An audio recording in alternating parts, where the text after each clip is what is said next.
కంటికి smart care మీ లుక్కి perfect pair mister opticals your style ఆ విజన్. ఈవెన్ దో చూడాలని ముందు కూడా సౌందర్య గారి డిఫరెంట్ ఉంటది ఆ స్లాంగ్ అవును. కొంచెం చాలా she's a darling. Hmm. She was అని అనిపించదు ఎప్పుడు నాకు. సినిమా చూస్తుంటే లేకపోతే ఎక్కడన్నా తన పోస్టరో ఫోటోనో చూస్తే షీ ఈజ్ దేర్ అన్నట్టు అనిపిస్తుంది. అండ్ ఈవెన్ దో డబ్బింగ్ చెప్పేటప్పుడు ఎమోషనల్ కళ్ళంబ నీళ్ళు వచ్చే సీన్స్ ఉంటాయి కదా మేడం. బా వాట్ అన్ యాక్ట్రెస్ అనిపించిన హీరోయిన్ ఎవరు మీకు? నేను సందర్భాలు గుర్తు తెచ్చుకుంటున్నాను హీరోయిన్స్కి అంత ఇదిగా. ఒకటి శ్రీరామరాజ్యం చెప్పినప్పుడు నాకు అలా అనిపించింది. ఒక సీన్ నేనేంటంటే అండి సీన్ టు సీన్ చెప్పేస్తాను. ఇప్పుడు డైలాగ్ టు డైలాగ్ చెప్పే అలవాటు నాకు లేదు. ఒక సీన్ చూసి కంప్లీట్ గా వన్ ఫుల్ సీన్ చూసి, అంటే ఒక 12 లైన్ల డైలాగ్ ఉన్నా ఆ డైలాగ్ మొత్తం చెప్పే ప్రయత్నమే చేస్తాను. That's my style. అలా చెప్తేనే ఒక ఫ్లో ఉంటుంది అనేది నా నమ్మకం అనమాట. సో అలా నేను ఫీల్ అయింది శ్రీరామరాజ్యం సినిమా, శ్రీరామదాస్ ఒకటి, ఆ తర్వాత పోతే పోనీ అనే సినిమా వచ్చింది ఒకటి, అవును. సింధు తులాని. ఆ సినిమా డబ్బింగ్ చెప్తున్నప్పుడు అండ్ ఇలా చెప్పుకుంటూ పోతే గోదావరి సినిమాలో తను లాస్ట్లో డైరీ చదువుతుంది. అంటే చాలా సందర్భాలు ఉన్నాయి అలాగా కళ్ళనీళ్ళు. కత్రినా కైఫ్ది మల్లీశ్వరి సినిమా అనుకుంటా, ఆ లాస్ట్లో ఒక డైలాగ్ చెప్తుంటాను. ఒకసారి పెళ్లి కానీ ప్రసాద్ అనరా? పెళ్ళిగాని రోషనా? పెళ్ళైన రోజు ఆ పెళ్ళైన రోషనా, ఓకే. పెళ్ళి కాని ప్రసాదు అని అరుస్తుంది. ఇది ఎక్కడ ఏసీ నది రైల్వే స్టేషన్. Railway station. బుద్ధి ఉందా ఇంటికి వచ్చేయడమేనా సంబంధం మాట్లాడడానికి? Such a wonderful films and wonderful dialogues. But నిజంగా మేడం నాకు తెలిసి సింగర్స్ లో యాజ్ ఎ డబ్బింగ్ ఆర్టిస్ట్ గా కూడా ఇంత నేమ్ తెచ్చుకున్న సింగర్ నేను ఎవరినో చూడలేదు సౌత్ ఇండియాలో. ఇన్ని సినిమాలు చెప్పిన వాళ్ళు కూడా ఎవరు లేరు. ఎవరు లేరు. అది ఏంటో అలా జరిగిపోయింది. అంటే సేమ్ వెయిటేజ్ ఇచ్చాను నేను.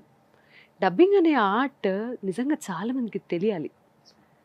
డబ్బింగ్ ఆర్టిస్టులు అనేవాళ్ళు అంటే దాని విలువ చెప్తున్నాను కదా, మళ్ళీ మళ్ళీ అదే చెప్తున్నాను, అందరికీ తెలియాలి. మీలాంటి వాళ్ళు అందరికీ తెలిసేలా చేయాలి. I saw couple of interviews. మీరు ఫస్ట్ డబ్బింగ్ ఆర్టిస్ట్ తెర మీద తీసుకొచ్చింది నేనే. ఆర్సీఎం గారితోనూ మిగతా డబ్బింగ్ ఆర్టిస్ట్ అందరితోనూ ఇంటర్వ్యూస్ చేశారు. I sincerely thank you for that. చాలా కష్టమైన ఆర్ట్ అండి అది. ఏదో జస్ట్ లైక్ దట్ వచ్చేసి వాళ్ళు డైలాగ్ చెప్తారు, మనం ఏదో చెప్పేసి వెళ్ళిపోవటం అని కాదు. Game changer. ఎడిటింగ్ ఎంత ప్రాముఖ్యత ఉంటుందో, ప్రతి డిపార్ట్మెంట్కి ఎంత వాల్యూ ఉంటుందో డబ్బింగ్కి కూడా అంతే వాల్యూ ఉంటుంది. ఈవెన్ దో మ్యామ్ నేను డబ్బింగ్ ఆర్టిస్ట్ని ఒక్కొక్కరిని కనుక్కొని చేస్తున్నప్పుడు లిటరల్గా వాళ్ళు ఇలా డైలాగ్స్ చెప్తున్నా కానీ గూస్ బంప్స్ మేడం. అంతే కదా. నటీనటులు నటించేది ఒక ఎత్తు అయితే కొన్ని సందర్భాల్లో దానికి 2 3 ఎక్కువ ఎక్స్ప్రెషన్ డబ్బింగ్ ఆర్టిస్ట్ ఇచ్చి వాళ్ళ నటనని కూడా తెర మీద బ్యాలెన్స్ అయ్యేలాగా కూడా చేసినటువంటి సందర్భాలు చాలా ఉన్నాయి. సో అలా అన్సంగ్ హీరోస్ ఎస్పెషల్లీ చెప్పాలి అంతే. అంటే తెర ముందు తెర వెనక ఎంత కష్టపడతారని తెలియదు కదా. అవును. అండ్ ఇంకొకటి మేడం, ముఖ్యంగా మేల్స్ కంటే ఓకే, బట్ ఫీమేల్స్కి అటు ఫ్యామిలీని ఇటు మీ రెండు రంగాలని చెప్పాలి, డబ్బింగ్ రంగం, సింగింగ్ రంగం. నాకు డబ్బింగ్ రంగం, సింగింగ్ రంగం మాత్రమే కాదు కదండి. నేను యాంకరింగ్ చేసేదాన్ని, చాలా ప్రోగ్రామ్స్ హోస్ట్ చేసేదాన్ని, and then couple of programmes నేను జడ్జ్గా కూడా వ్యవహరించాను. చేశారు. అండ్ అవుట్డోర్స్ ప్రోగ్రామ్స్ అంటూ వెళ్ళేదాన్ని. నాట్ జస్ట్ డిఫరెంట్ కంట్రీస్, మన తెలుగు రాష్ట్రాల్లో కూడా ఎన్ని చోట్ల ప్రోగ్రామ్స్ చేసిన సందర్భాలు ఉన్నాయి. సో ఒకటి కాదు, మల్టిపుల్ థింగ్స్ చేయగలిగే అవకాశాలు నాకు వచ్చాయి. అంటే ఇంత బ్యాలెన్స్డ్గా ఉంటారు కదా ఇప్పటికి కూడా. ఫ్యామిలీ సపోర్ట్ ఎలా ఉంటుంది సునీత గారు? 100% ఫ్యామిలీ సపోర్ట్ లేకపోతే ఎవరు ఏమీ చేయలేరు. 100%. ఈ రోజునే కాదండి, ఈరోజు నా జీవితంలో ఇంకో మనిషి తోడు యాడ్ అయింది అంతే. అంతకు ముందు నన్ను అంటే ఇంటికి వెళ్తే మా అమ్మ చక్కగా నాకేం కావాలో ఆవిడకి తెలుసు అన్నీ. ఇది తినమ్మా అది తినమ్మా అని చేసి పెట్టడం, పిల్లల్ని చూసుకోవటం. నేను లేని సందర్భాల్లో I never miss my kids parent teacher meeting. ఎప్పుడు వాళ్ళు స్కూల్లో ఉన్నంత కాలం. కాలేజ్కి వచ్చిన తర్వాత కొంచెం వాళ్ళంటూ కొంచెం ఇండివిజువాలిటీ వాళ్ళకు ఉంది కాబట్టి నేను కాలేజ్లో ఉన్నప్పుడు వదిలేసానేమో, కానీ స్కూల్లో ఎప్పుడు నేను వాళ్ళ ఏ యాక్టివిటీ మిస్ అవ్వలేదు. It's all about how we balance. అంటే ప్రయారిటీ లిస్ట్లో అది కూడా ఉండాలి. నో మ్యాటర్ వాట్, నేను ఇంటికి వెళ్ళిపోయేదాన్ని, ఇంట్లోనే భోజనం చేసేదాన్ని, ఇప్పటికీ అంతే. బయట ఫుడ్ తినను. నాకంటూ కొన్ని రెస్ట్రిక్షన్స్ నేను పెట్టుకున్నాను. నాకంటూ అంటే ఎవరు కూడా తన ప్రెజెన్స్ లేదే అని నా ఫ్యామిలీ మెంబర్స్ ఎవరు అలా ఫీల్ అవ్వకూడదు అనేది నేను ఫస్ట్ నుంచి నేను పెట్టుకున్న పాలసీ. సో నేను ఏ సందర్భాన్ని మిస్ అవ్వలేదు లైఫ్లో. ఓకే, అంటే సునీత గారు, if you don't my can I ask one question? అడగండి. అంటే భర్త భార్య ఈ బంధం అనేది చాలా ఇంపార్టెంట్ లైఫ్లో. దీనికి ఇది దానికి ఇది లేకపోతే అర్థమే ఉండదు అంటారు అప్పటి నుంచి ఇప్పటికి కూడా. అండ్ మీకు తెలిసి తెలియని వయసులో, అంటే చాలా చిన్న ఏజ్లోనే పెళ్ళి అయిపోయింది. వెంటనే పిల్లలు, లైఫ్, ఇటు పక్కన లైఫ్ చూసుకోవాలి, ఇటు పక్కన కెరీర్ చూసుకోవాలి, రెండు బ్యాలెన్స్డ్గా ఈ రోజు వరకు కూడా స్టేబుల్గా ఎక్కడ అంటే ఎలా చెప్తారు, కొంచెం కూడా ఇట్లా అయిపోయింది నా లైఫ్ అనుకోకుండా. ఏమైపోయింది నా అంటే లైఫ్? బానే నేను ఉంది చెప్తున్నాను, అప్పుడు కూడా మేడం ఎప్పుడైనా బానే ఉంది నా లైఫ్ గురించి. నేను ఎప్పుడు బయటకు వచ్చి కొనసాగుతుంది కదా.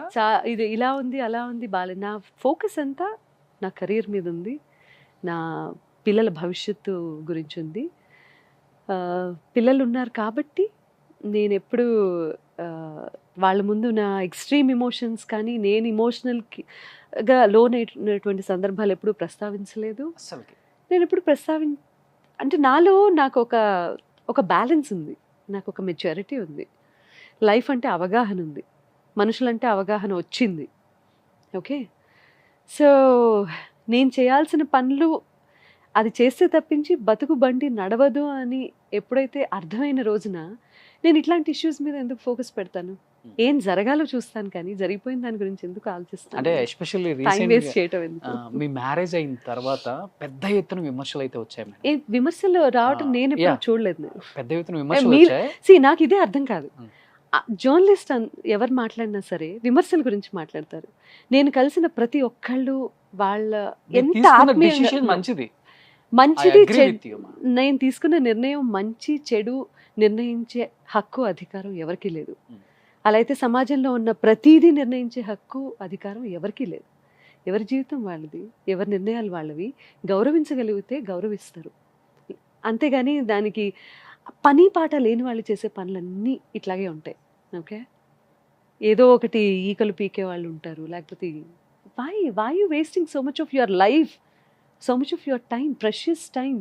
కోవిడ్ తర్వాత కొంచెం అన్న బుద్ధి రావాలి కదా. నిజంగా కావాలని పనిగట్టుకుని విమర్శిస్తారు అనే వాళ్ళ గురించి మాట్లాడుతున్నాను. అది ఎవరో నిజంగా నాకు తెలియదు. ఒకవేళ వాళ్ళు ఉంటే, కోవిడ్ అనేది వచ్చి ప్రపంచాన్ని అతలాకుతలం చేసింది, అల్లకల్లోలం చేసింది. ఆ తర్వాత మనకు అర్థం అవ్వాల్సిన విషయం ఏంటంటే, నువ్వు ఎంత బాగున్నావు అనుకున్నా కూడా బాబు ఒక చిన్నది వచ్చి నీ జీవితాన్నే తీసుకెళ్ళిపోతుంది, నీ ఆస్తులు అంతస్తులు కూడా కరిగించేస్తుంది. ఎంతమందిని చూడలేదు మనం పాపం తిండికి హాస్పిటల్ ఛార్జీల కోసం హాస్పిటల్లో డబ్బులు కట్టాల్సి వచ్చి బంగారాలు అమ్ముకున్నారు, ఆస్తులు అమ్ముకున్నారు చాలామంది. చిన్న చిన్న వాళ్ళు ఎంతోమందికి నేను కూడా సహాయం చేశాను పర్సనల్గా. నాకు తెలిసి ఎంతమంది ఎన్ని రకాలుగా ఏం కోల్పోయారు, ఎంతమంది ఆత్మీయుల్ని పోగొట్టుకున్నారు. సో కోవిడ్ తర్వాత అట్లీస్ట్ మనకు ఒక లెసన్ ఇది, దాట్ జీవితం చాలా విలువైనది, ఇందులో ఎంతవరకు మంచిగా ఉంటే అంతవరకే మంచిగా ఉంటూ, మంచిగా ఉన్న శరీరానికి రోగాలు తక్కువ వస్తాయేమో ప్రాబబ్లీ, అది కూడా ఆలోచించాలి. సో లెట్స్ బి పాజిటివ్, అలాగే సంతోషంగా ఉండొచ్చు కదా. అంటే ఎస్పెషల్లీ ఆ డిసిషన్ తీసుకున్నప్పుడు పిల్లల రియాక్షన్ ఏంటంటే బ్యూటిఫుల్. బై ద వే, ఈ డెసిషన్ తీసుకోవడానికి ముఖ్యమైన కారణమే పిల్లలు పేరెంట్స్. బికాజ్ నేను స్ట్రగుల్ అవుతున్నాను అని చెప్పి ఒక నిర్ణయం తీసుకోమని నాకు వాళ్ళు ఎప్పుడు చెప్పలేదు. నువ్వు ఇంత స్ట్రాంగ్గా ఉన్నావు, you have to experience that life, అంతే. మనిషి తోడు కావాలి అంటే అది డబ్బు రూపంలో తోడు కాదు, ప్రొఫెషనల్గా తోడు కాదు, ఏ రకంగానే తోడు కాదు. ఆ తోడు అన్నదాని అర్థాలు మార్చేసుకొని జీవిస్తున్న వాళ్ళు చాలామంది ఇచ్చే స్టేట్మెంట్స్ని పట్టుకొని ఆ తోడు అన్నదానికి అర్థం మారిపోయింది అన్ఫార్చునేట్లీ. సో మనిషి తోడు అంటే ఏంటి? It's such a beautiful thing. Marriage is such a wonderful thing. ఎవరైనా సరే ఎక్స్పీరియన్స్ చేయాలి. Marriages are made in heaven అంటారు అందుకే. ఎందుకు మ్యారేజెస్ అనేవి మనం తీసుకునే నిర్ణయమే భూమి మీదే జరుగుతాయి బాబు. దాన్ని స్వర్గంలో ఉన్నాము అని అనుకునేలాగా మనం మలుచుకోవాలి దాన్ని. లేదు మేడం, బాగా జరిగింది. నిర్ణయాలు అక్కడ జరుగుతాయేమో, ఇది అబ్సల్యూట్లీ కుటుంబం అందరం కలిసి తీసుకున్న నిర్ణయం. And Ram is a fantastic person. Yes, అంటే అన్ని ఇయర్స్ తర్వాత రామ్ గారే కరెక్ట్ పర్సన్ నా లైఫ్ కి అని మీకు ఎప్పుడు అనిపించింది madam? Marriages are made in heaven. Heaven నుంచి ఎవరో చెప్పారు నాకు, ఈజ్ రైట్ పర్సన్ అని. రైట్ రాంగ్ తెలియదండి మనకి. మనం ఒక నిర్ణయం తీసుకునేటప్పుడు సింపుల్ లాజిక్ అది. We don't know he is right, he is wrong, she is right, she is wrong. We never no.